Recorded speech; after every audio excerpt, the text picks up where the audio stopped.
kepada para bapak dan ibu dan juga teman-teman semua yang telah dirahmati oleh Allah Subhanahu wa Ta'ala. Dan selanjutnya, marilah kita bersama-sama selalu menyandarkan diri kita hanya kepada Allah Subhanahu wa Ta'ala.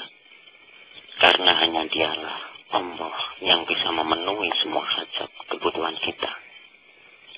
Sebab siapa yang menyandar atau menggantungkan nasib dan hajatnya pada sesuatu selain Allah, berarti orang itu telah tertipu oleh bayangan dan khayalan.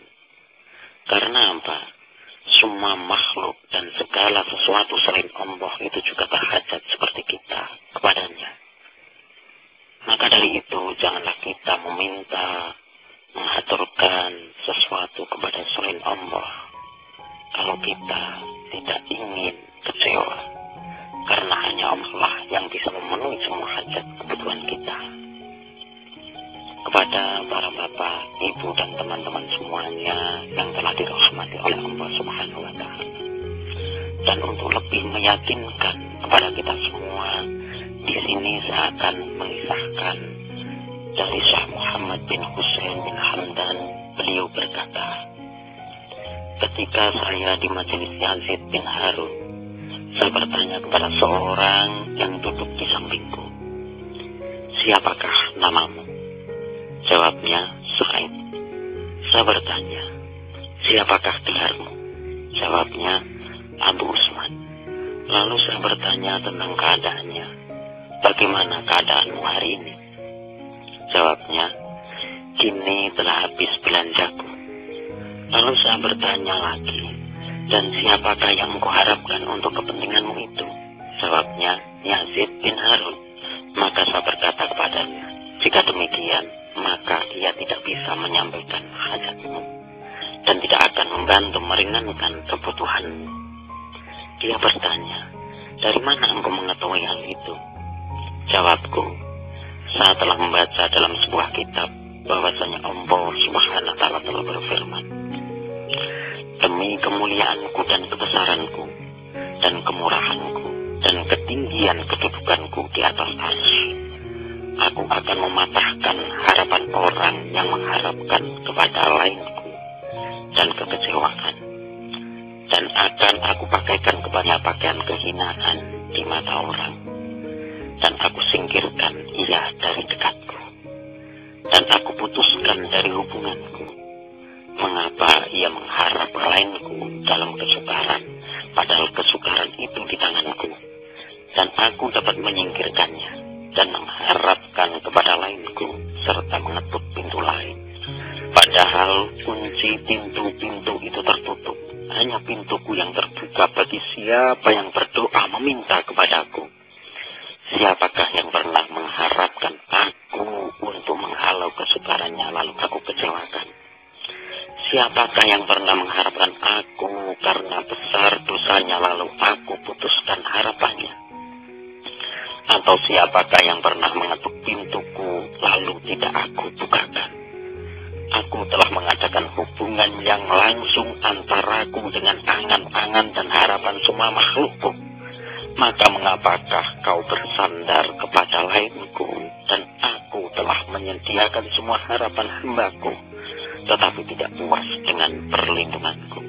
Dan aku telah memenuhi langitku dengan makhluk yang tidak jemu bertasbih kepadaku dari para malaikat, dan aku perintahkan mereka supaya tidak menutup pintuku antaraku dengan para hambaku. Tetapi mereka tidak percaya kepada sabdaku. Tidakkah mengetahui bahwa siapa yang ditimpa oleh bencana yang aku turunkan, tiada yang dapat menyingkirkannya selain aku? Maka mengapakah aku melihat ia dengan segala angan-angan harapannya selalu berpaling daripadaku? Mengapakah ia tertipu oleh lainku?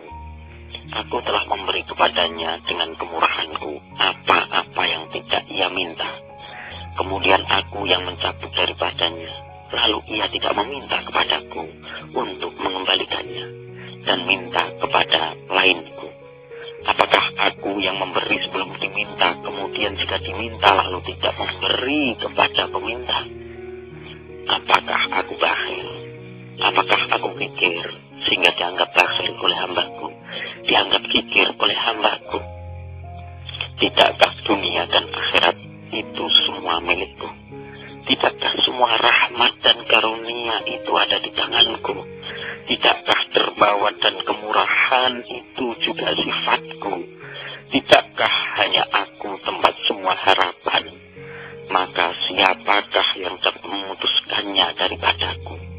Dan apa pula yang diharapkan oleh orang-orang yang mengharap, andaikan aku berkata kepada semua penduduk langit dan bumi, mintalah kepadaku. Kemudian aku memberi kepada masing-masing orang pikiran apa yang terfikir pas semuanya. Lalu aku beri semua itu, tidak akan mengurangi kekayaanku, meskipun sekecil debu. Maka bagaimana akan berkurang kekayaan yang lengkap, sedang aku yang mengawasinya? Alangkah sial, celaka orang putus dari rahmatku. Alangkah kecewa orang maksiat kepadaku dan tidak memperhatikanku dan tetap melakukan yang haram dan tiada malu kepadaku. Maka orang itu berkata, ulangilah keteranganmu itu. Lalu dia menulisnya. Kemudian ia berkata, demi Allah, setelah ini saya tidak usah menulis suatu keterangan yang lain lagi. Ini sudah cukup untukku, untuk memberi semangat hidupku, menyandarkan semua hajat kebutuhanku kepada Allah Subhanahu wa Ta'ala. Kepada para bapak, ibu, dan teman-teman semua yang telah dirahmati oleh Allah Subhanahu wa Ta'ala. Semoga dengan cerita dan penjelasan tadi bisa menghantarkan kita semua menjadi hamba-hamba yang tidak nolah-noleh, hanya nuju sawiji, yaitu Allah Subhanahu wa Ta'ala, supaya apa yang menjadi semua hajat kebutuhan kita tidak kecewa. Karena sekali lagi, hanya Allah yang bisa memenuhi semua hajat kebutuhan kita. Semoga kita menjadi hamba-hamba Allah yang soleh dan solehah dan tetap diridhoi olehnya sampai hari kiamat. Amin. Amin. Ya Rabbal Alamin.